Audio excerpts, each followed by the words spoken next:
Hello and bienvenue. I'm your host, Anaïs, and it's my pleasure to welcome you to Her Career, Her Coach, the podcast dedicated to empowering women to build a career they are truly passionate about.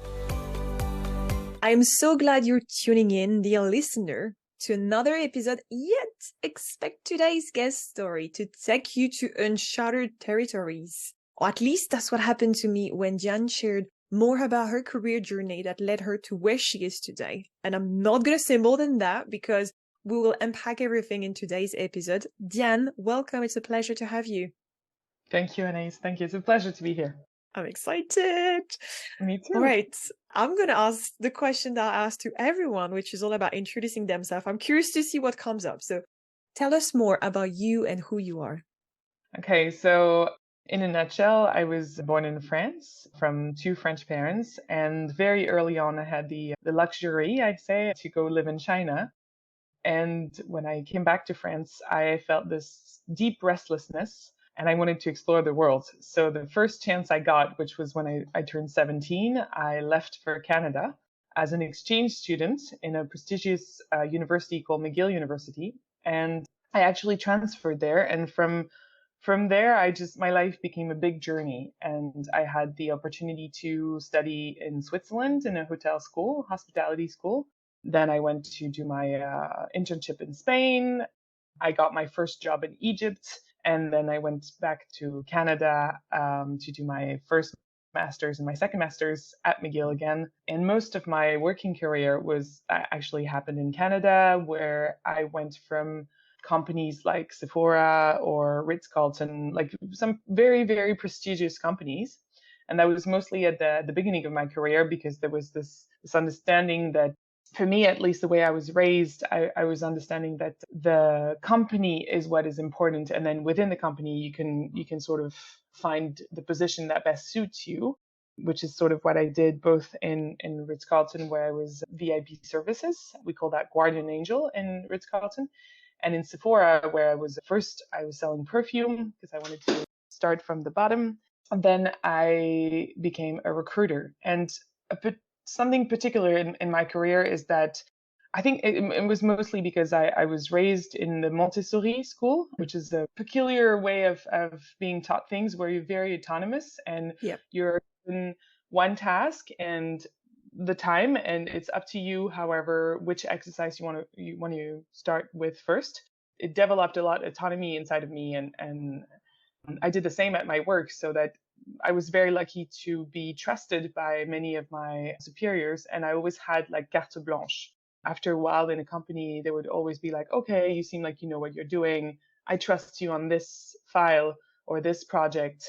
Go do your thing, and then we'll reassess in the meantime. So that was something that I really appreciated, because it allowed me to create my own position rather than fit within a position. So Ritz-Carlton was a little bit particular, is that our manager got fired when we arrived. I mean like interns. So essentially the entire VIP department was run with 2 junior and like 5 interns. And so we had so many responsibilities. Like we were so autonomous. VIP services, you go from like, you babysit your clients, like you get to know them before they come. The entire stay they're there, you're taking care of them, and then when they leave, you still keep in touch with them because you've established that great relationship, and they come back.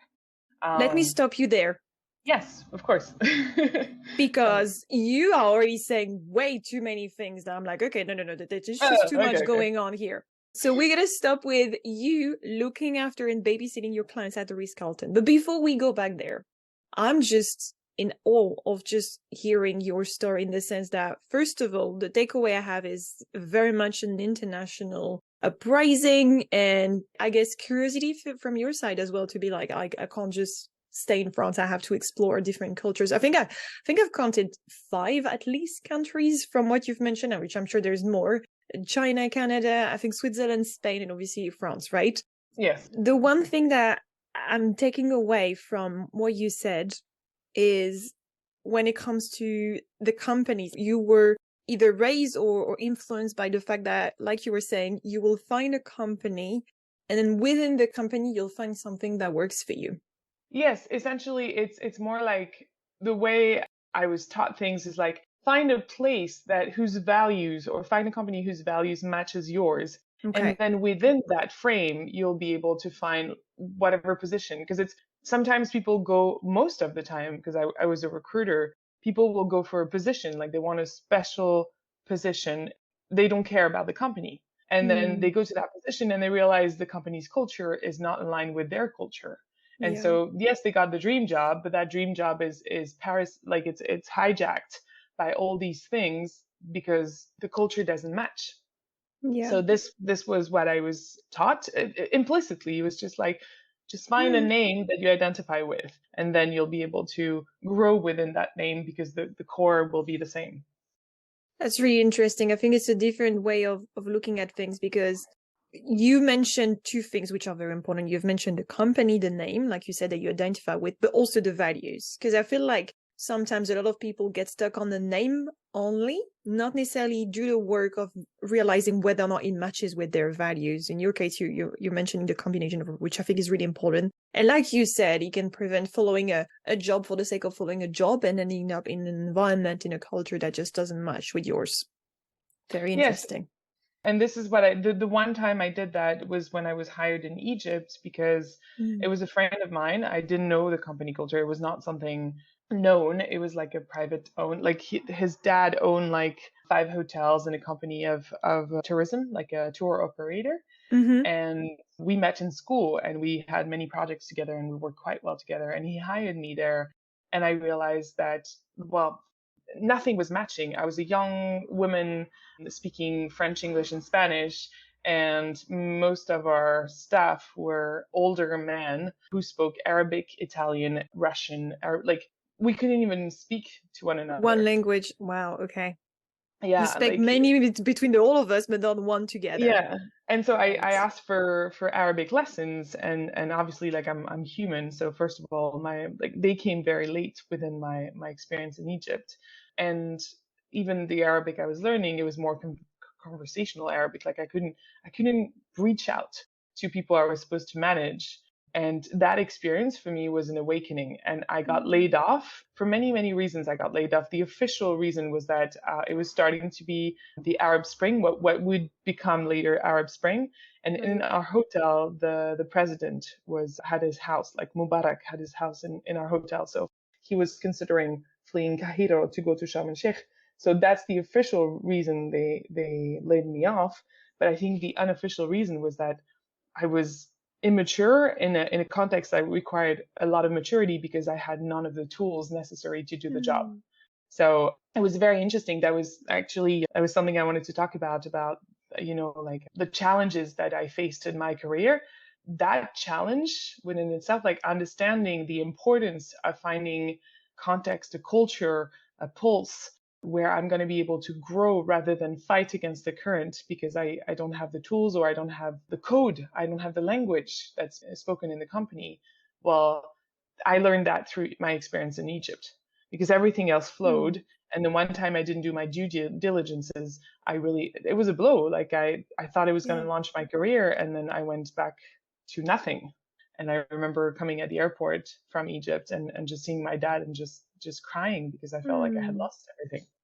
I think this one is an interesting one in the sense that it looked like it was definitely a big, like you were saying, a big blow, a big lesson learned, a big potential challenge. So actually, let's just go there in the sense that let's unpack what would you say? Let's start with achievement first. Because you already started to mention bits and bobs about your career. So I know there's been a lot going on, but also know there is a bigger piece going on right now that I'm like, okay, let's just make sure we also have enough time to cover that. Let me ask you, Okay. Diane, what Yeah. would you say have been your top 3 career achievements? Okay, so, well, the first one I spoke to it already. I think the first Hmm. career achievement that I had was really being able to be true to myself so that people could trust me and understand my strengths and weaknesses so that when I went to my superior with a project, with an idea, they knew that I was not trying to chew more than I can bite, or bite more than I can chew. Sorry, it's better that way. So it was kind of my first achievement was like obtaining the trust of the people I worked for and in return, that trust gave me more confidence, and it also gave me more responsibility. So I had to know what I was doing. Like, I couldn't fail. It was this pressure. So I would study extra hard on one thing to truly, if I had a project and if my manager says, go, I trust you on that project, then I would have extra energy to go and make sure I'm not doing something bad. Like, there was this pressure on me, this sort of added challenge. So that was a big achievement, is that in most companies I worked for, I always ended up being like outside of the frame and in a frame that corresponded me better. So you created And your own frame. yes, like, I morphed into a company with similar culture, but I still remained myself. And that was very important, because then I could give more to the company and receive more from the company, because I'm not exhausting myself in doing things that I actually am not good at. And this is something very interesting that I've seen in the last company I worked for before I moved on to the interesting bit that I'm going to talk about. Um, we had a guy who came, and he was responsible for training the female skiing team in Canada or something like that. And he said when he came to that team, there were specific roles given to specific people, like a job description, but some of it exhausted. For example, there was Bob and I'm not saying real name, but Bob and Jack. And Bob was doing things that were exhausting him, but Jack was really good at it. So instead of having a job description, he said, you know what, we're just going to get rid of the job description and just really see what we're good at and just capitalize on each other's strength. And that is sort of what I realized I've been doing my entire life. Like, I've shown my bosses that they could capitalize on my strength. And I didn't need to work on my weaknesses, because quite naturally, when you capitalize on your strength, you will have a little bit more knowledge about what your weaknesses are, and then you're going to improve them. So I think that's a massive achievement. It's a very big one. It's a hard one. it is a hard one. It is a hard one, and it's something that I really enjoyed. I kind of like having quotes, if you allow me. And for this achievement, I think it's a cheesy one. It's one that we hear a lot, but if we take the time to really let the words sink in, it's be the change you want to see in the world. Like, don't come and expect people to change things for you so you feel better. Like, just understand who you are. At least that's what I try to do. I try to understand who I am, and then from there try to change things just a little, so that it can impact my environment in a positive way and impact myself in a positive way. So that was my first achievement. And then the second achievement, I think, for me, was to let go of the idea of a career. And what I mean by that is, today I live in a retreat center, which is also a Buddhist monastery. It has many hats, and I participate in the daily life, but I'm also a consultant in hospitality processes, and I'm a translator. And being in this environment where the people I work with, quote unquote, because we call that service, we don't call that work. There's a notion of, right now I'm going to do service meditation. I'm going to be present. I'm going to offer my presence to others. And it's really important, the language that we use, because it makes such a difference. I'm not trying to work. And in French, work means torture. So, it's even more interesting to be able to really consider, I'm not trying to torture myself and to go and work like 8 hours a day so I can make money so I can enjoy it later. It's no, I enjoy everything I do because I know it's in the service of the community. It's in the service of the well-being of the people that surround me, and it's in the service of my well-being. So that was my second achievement, is understanding there is no such thing as I'm going to work for another purpose. Like, I'm not going to wait to be happy later. I want to, whenever I do something, whether it's cleaning the toilet or whether it's translating some of the most profound teachings I've ever had the chance to witness, it's the same beauty. I can have the same attention, I can have the same presence, and that notion of offering my presence brings quality to everything I do, and that brings me happiness. Like, it makes me really, really happy, because again, I don't discriminate between cleaning the toilet or translating, like there's nothing is higher. So that was the second achievement. And for this achievement, I kind of have we have this notion in the monastery, which is called interbeing, the notion that there is no separation between each other, between things. Yeah. And so for me, it's we into are, like my service is into being with, I don't know how to conjugate it because it's a new concept, but is interbeing with my joy. It's not separated. And when it's hard, and this is also something that I feel really, truly lucky, like when I don't have space, if somebody enters and it triggers my anger or my frustration or my fear or whatever, I have space if I really need it to say, you know what, I'm going to go for a walk. I'm going to go like away, and then I'll come back when my emotion is heard. I understood it. So that for me, that way of being able to serve and to truly offer my presence, that's a game changer. Because at work, whenever there was something triggering me, I had to still do the task, and I had to still do the task with a smile. Yeah. And that exhausted me, like especially in Ritz-Carlton and all these high-end luxury, even Sephora, which is high-end in a way. It's a different type of high-end, but the client is everything. And what I did like about Ritz-Carlton and that they were saying we are ladies and gentlemen serving ladies and gentlemen, and that means we're not slaves serving kings. And there was Yeah. this notion in Ritz-Carlton that you could blacklist a client if he's disrespectful to you. So there was this mutual understanding that we are people.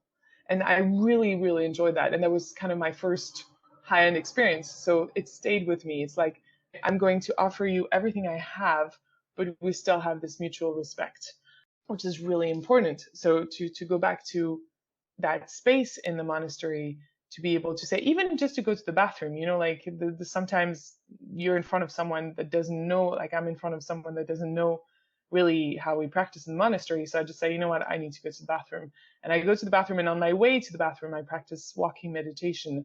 And I really, really anchor myself on the ground so that my anger or my frustration or whatever is present inside of me can truly have space. So that's one of my achievements too. Before, I was contributing to changing people's life in ways that were somehow superficial. Like I was giving you a great vacation or selling you a great perfume, like recruiting you for a job. But today I feel like I'm contributing to changing the world. Like when people come and spend a week in the monastery, they don't leave the same way they entered.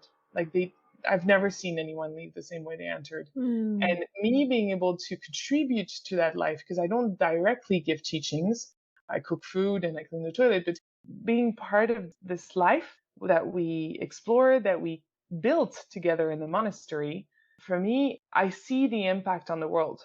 Like when a manager comes to the monastery and sees the power of mindfulness and sees the power of understanding emotion and seeing other people's suffering as his suffering, when he or she goes back to work, well, that transformation within her actually impacts everyone around them.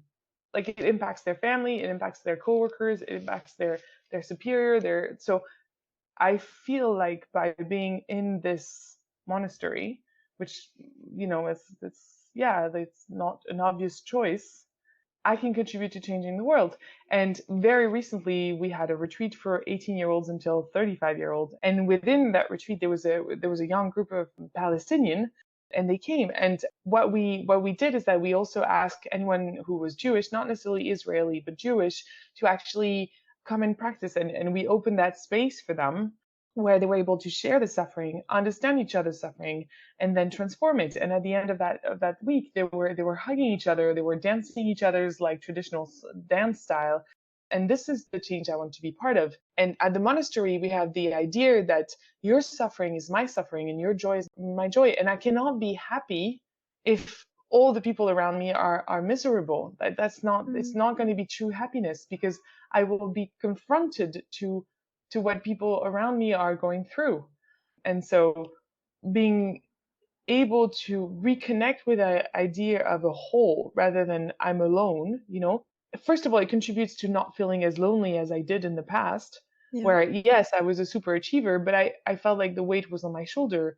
At the monastery, I know that we are one. Like we inter-are, but it's bigger than that. I know that sometimes we have this joke, and when there's too much, we ask the Buddha to do it for us. Like I say, oh Buddha, can you or the Buddha nature, because the Buddha is not a person, it's a nature, but the Buddha nature, can you make sure that someone cooks today because I have no energy, or things like that. And eventually, it's crazy how it works. Like there'll be someone who will come up to me and be like, "Okay, I saw that you've been cooking today. Do you want me to take over because I see you're tired?" And I'm like, "Yeah, sure." So there's this idea that I am not the answer. We are the answer. And if I bring that Mm. energy, then someone else can pick it up on, or I can pick up on what we call the collective energy, and I can really truly do bigger things and without being exhausted most of the time. Because sometimes, like I resort to old habits, but yeah, that's like we have the saying that says peace is every step. Like every step you take on earth, you can bring peace because it's not what you do, it's not the step, it's the quality of the step that you take. And if the quality of the step that you're taking is there, then people will notice. And I have an example of that is I once went back to Paris for a brief moment because Paris is full of people and it's like to go from the Yeah. monastery to Paris is It's actually a complete contrast. opposite, isn't it? No, complete opposite. And I'm getting out of the metro with my friends, and there are these two guys that are starting a fight. And I'm super mindful, I'm super in my step, and I just walked in between them. And I whispered to the guy who was on my right, who was starting to be in the fight, I said, "Just walk with me." And the guy did.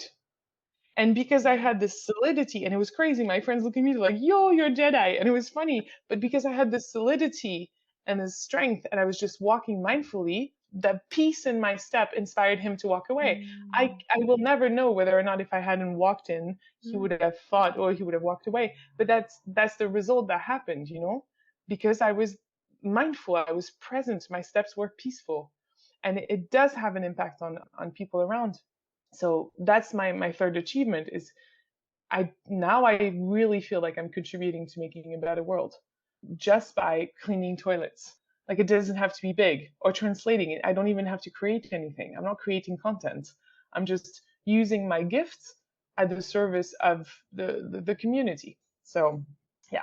And that, everyone, is the reason why Diane had to come on the podcast. Because in the midst of all of those amazing, breathtaking achievements, you obviously shared, I think, one of the big changes that have happened for you, which is you don't live in Canada anymore. You live in a monastery.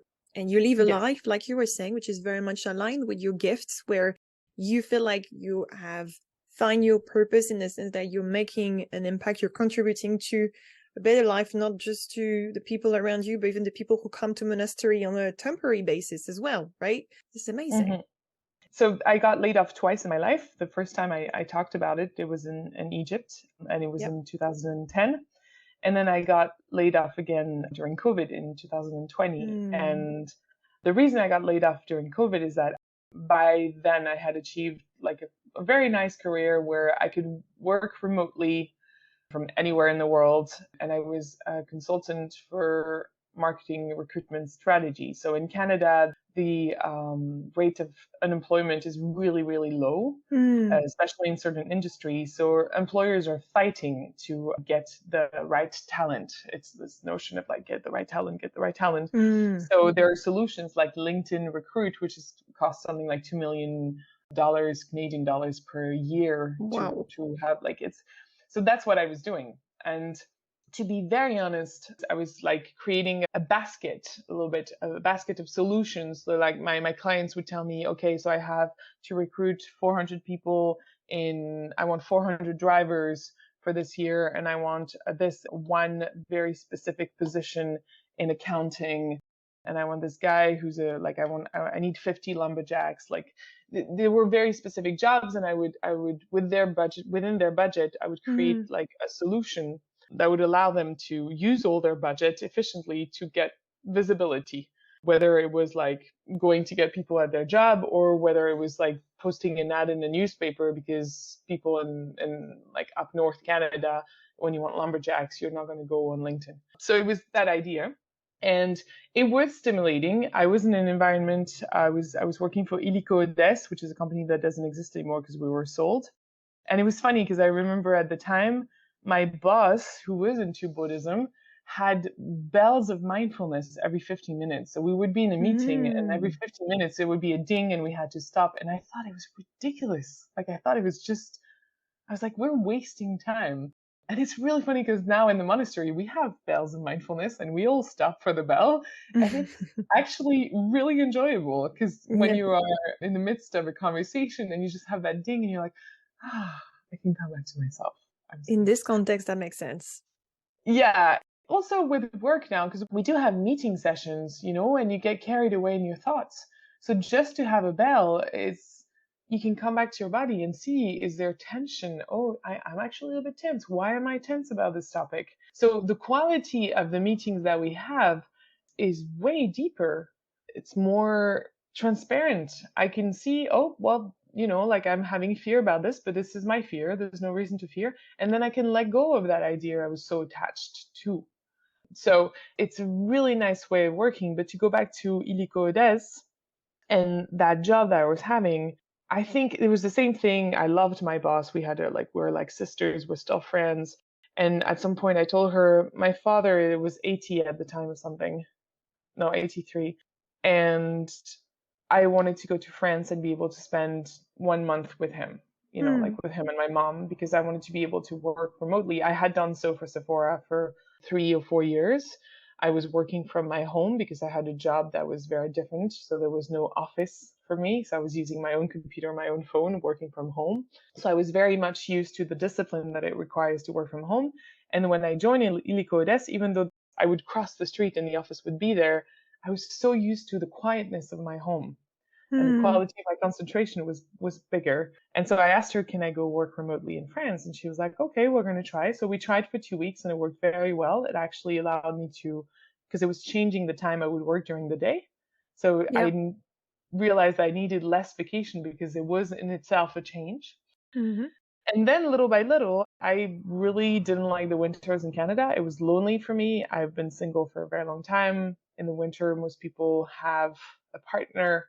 And so for me, it was loneliness, winter equal loneliness. So slowly, but little by little, I started going to Miami for 4 months in the winter. I. So I started working remotely from Miami because my cousin was there, which is really different from the monastery, to be honest. Miami is a different scene. But yeah, so it was when I lost my job, I was traveling so much. Like I would go from Miami, which is a very cheap airport, and from Miami just do 1 week in Salvador, 1 week in Costa Rica, 1 week in wherever there was a good internet connection and I had friends. And when COVID happened, because there were no more recruitment, everybody got laid off. Right. I had to stop. And for 3 months, I went back to see my parents because I had rented my apartment. It was the winter, so I had rented my apartment. I was in Miami, so I went back to France, and I just spent 3 months with my parents, and it was the best 3 months I've ever had in my life with them Hmm. because we would do the garden with my father. I would do the cleaning and the cooking with my mom. I would make wooden toys because my dad loves to make wooden toys, and it was just going back to basic, nothing to do, nowhere to go, just enjoying that precious time, the three of us. And so when COVID ended, and my boss tried to keep us as much as he could, but he had to let us go at some point. Hmm. I had job offers. I had people coming out to me. I had clients that they knew me very well. And they were like, "Oh, do you want to?" I was offered like a very big position, commission based for like a headhunter, but with AI. I remember thinking, I cannot do this anymore. I just can't do this. I Yeah. felt shallow. And I'm not saying it's a shallow job. I think it's a very important job. But for me, I felt like I was not Yeah. Where you changing. were at, it was not working for you. I was not helping anyone. I was Hmm. like, it was money and money around people rather than people for their sake. So I started going out to live in communities out West Canada. I went to it's Workaway, a site where you can exchange work for food and shelter. And I started building houses because I wanted to do something manual. And I also wanted to live in a community. Like that experience with my parents made me realize, even though I've had roommates my entire life, it made me realize I really want to be surrounded by a community of people who live together. It's not just like we live in the same space because it's expensive, but really like We communicate make a together. choice. Yeah. Yeah. It's a community. And the first community I went to was kind of like hippie. It was not my style. There was so much suffering that was unattended because there were rules, but they were not clear, and it was kind of polyamorous. It was really not resonating with me. So I stayed there about 2 or 3 weeks. And then I went on to another community that was actually multi-generational on Salt Spring Island, which is an island in next to Vancouver, which is known for communities. Like the entire island is like mostly communities. And there I also saw a lot of suffering because people were not working on themselves. They were always expecting outside condition to change for them to be happy. And I remember listening, like I was still building houses, so I listened to this book which is called Think Like a Monk by Jay Shetty. And this idea is like, okay, this is what I want. Because he went to be a Buddhist monk for 7 years, and then he came back and he has all this wisdom, this inner wisdom, not outside wisdom. And I was searching for solution outside of me, and I was getting exhausted. It was exhausting me to always trying to find the next best thing outside of me. And so I listened to that book and I'm like, okay, I want to go to a Buddhist monastery. But I knew Buddhism, like the way of the middle, like basic stuff, because I did at some point learn religion in school, but I had no understanding of what the teachings were. And so I called my brother and my cousin, who are a big Buddhist fan. I don't know if fan is the appropriate word, but and I asked them, what are Buddhist monasteries that are interesting? And I remember there was a list, like about 50, both of them had about 50 names of places everywhere, America, India, France, and there was Germany. Like there was so many places, and I was very confused. And my mind was so strong. My mind was extremely, extremely busy, and I was always thinking, and I was overthinking to the point that I would be tired all the time. And I had this thing that kept on coming back. My friends had done ayahuasca. Ayahuasca is one of the sacred medicine. There's 13 sacred medicine in South America, sorry. And we know some of them. So we know cacao, we know coffee, we know cigarette, tobacco, we know weed, and there's many others. And ayahuasca is one of them. And it's a root and a leaf that are crushed together, and they just shut down the ego. Like it's just, you travel, you may or may not have hallucinations. I didn't, but it just shut down the noise. You're like, the ego is too busy surviving because it makes you purge. So the ego is too busy surviving the purge to be able to control whatever is happening. And so that moment I had a vision that I had to go to Plum Village. And the funny thing is that Plum Village is a no drug, no alcohol zone, and ayahuasca is considered like a drug in certain countries. So it was funny that this substance, I like to call it this medicine, because for me this was a one-time thing, and I'm very grateful to the medicine. Like it did change my life in a profound way. But this medicine allowed me to go to this medicine-free place. So I wake up the next day and I'm like, But okay, did you know the place when you had the vision? I did not know the place. I did not know. It had been mentioned by my brother, but like along 50 other names. And the next day I Google it and I see this retreat on how to love, because they have a center in Paris. So it was a French retreat online because it was still closed. And I've always wanted to know how to love. For me, this is the most important thing in my life. I want to know how to love people in a way that they feel nourished, not a way that, like I don't want to attach to them. I just want to give them love so that it can nourish them. And so I went online, I did that weekend retreat, and I was like, that's it, I'm going there. And I still had time because they were not opening before September.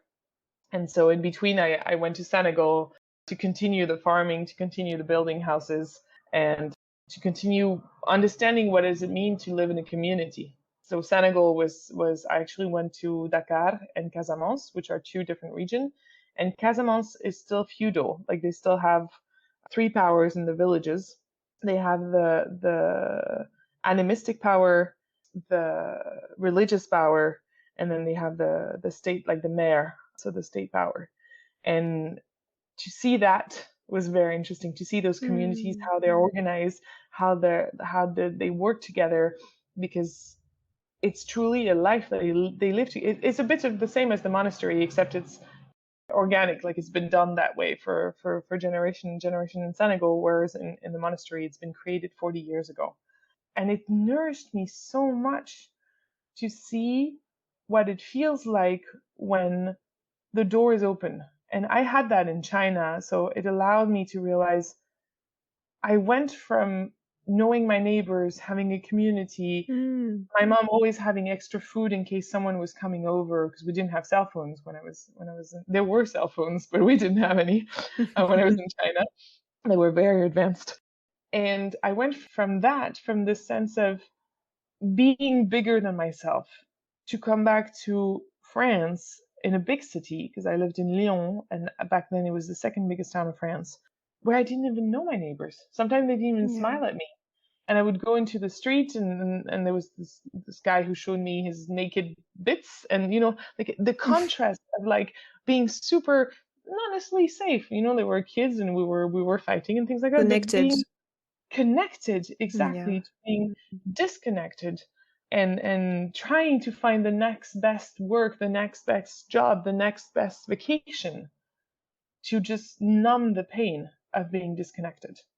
And so, yeah, like when I started going to Plum Village, I was like, oh, this is it. This is what I've been looking for. And here you are.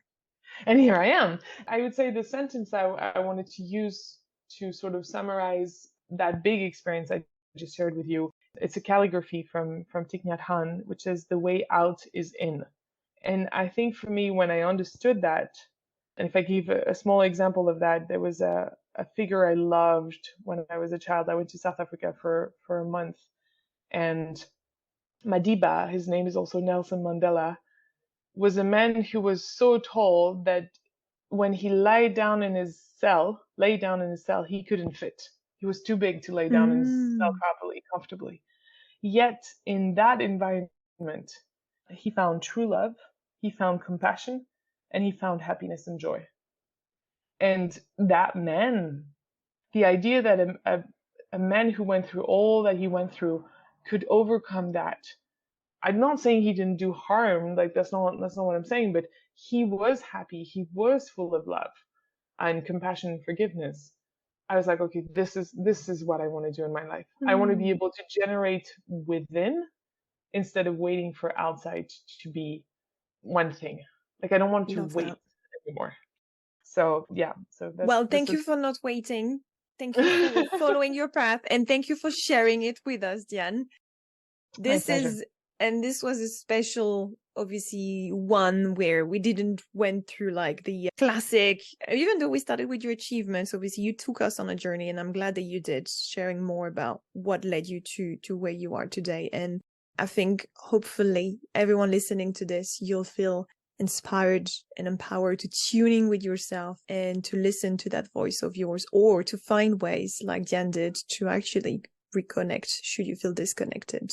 The one thing that I need to ask, because we'll stick to that tradition, is about one word that would summarize what we've covered today. I have two. It's Cultivate-Joy. What am I doing? I need to pick one. What am I choosing? You need to help me choose. But I love that, though. I love the Cultivate-Joy. I'll just do something like joy cultivation. I'll just hyphen it, and then we'll make it work. We'll just, make a word out of it. Yeah, just hyphen it. Just make it a concept, because it's not just joy. It's not just joy. No, it's cultivate. Yeah, exactly. It's the act of cultivating the joy, right? It's not just a one-off. Exactly. Yeah, I love that. I love that.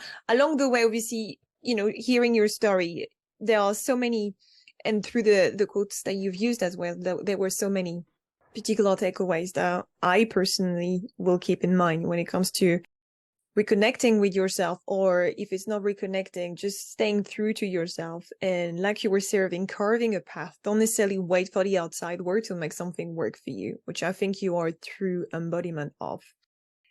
Is there any, I know I did it upside down, but we don't care because this is a special episode, so we do whatever we want. Is there any final other recommendations that you also wanted to make sure people listening to us today know about? Yes.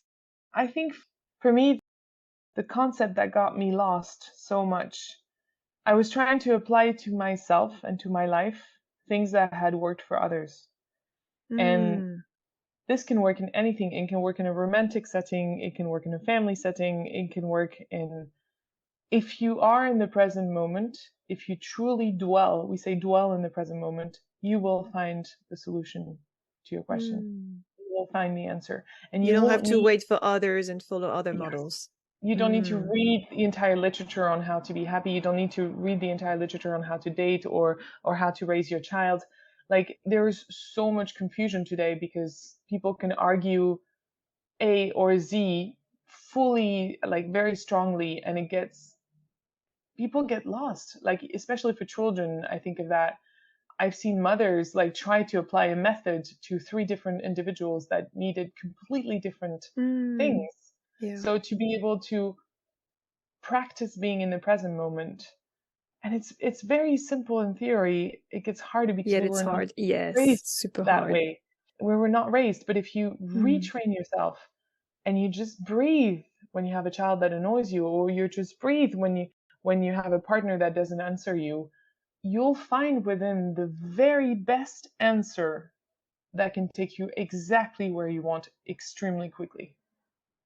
And yeah, so this is why I think it's important. And if I can add one last thing, we all know there is climate change. The climate is changing, the temperatures are Yeah. going crazy. Like, they're going to extremes that make it uncomfortable for us to live. I personally don't think that's the issue. I think the issue is that it means movement of population.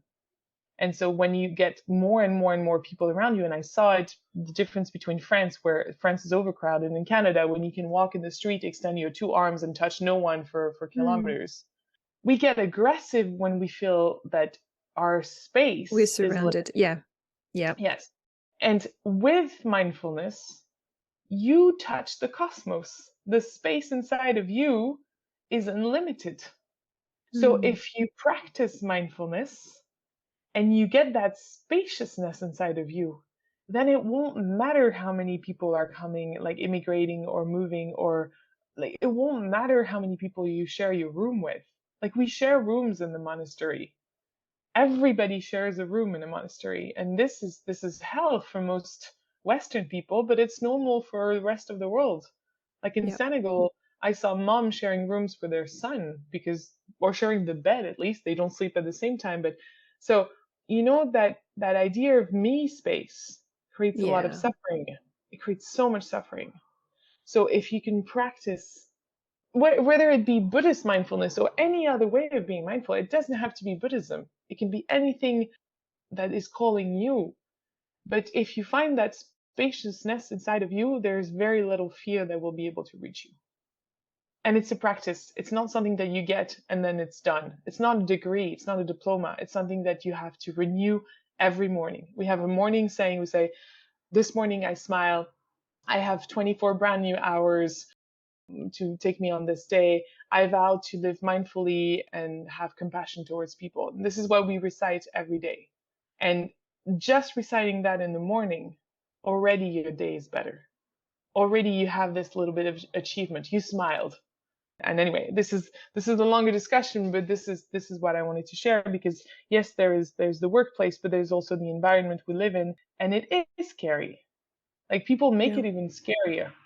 So, and if you ever want to come to the monastery, that's okay too. We have 1 week retreat for everyone.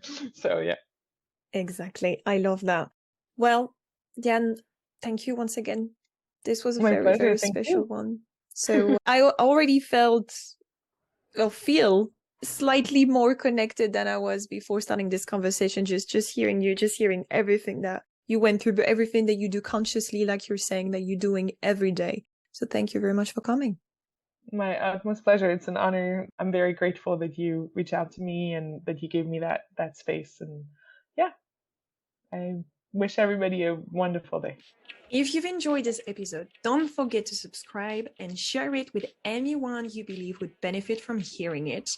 Because as you know, life is too short to feel unfulfilled at work.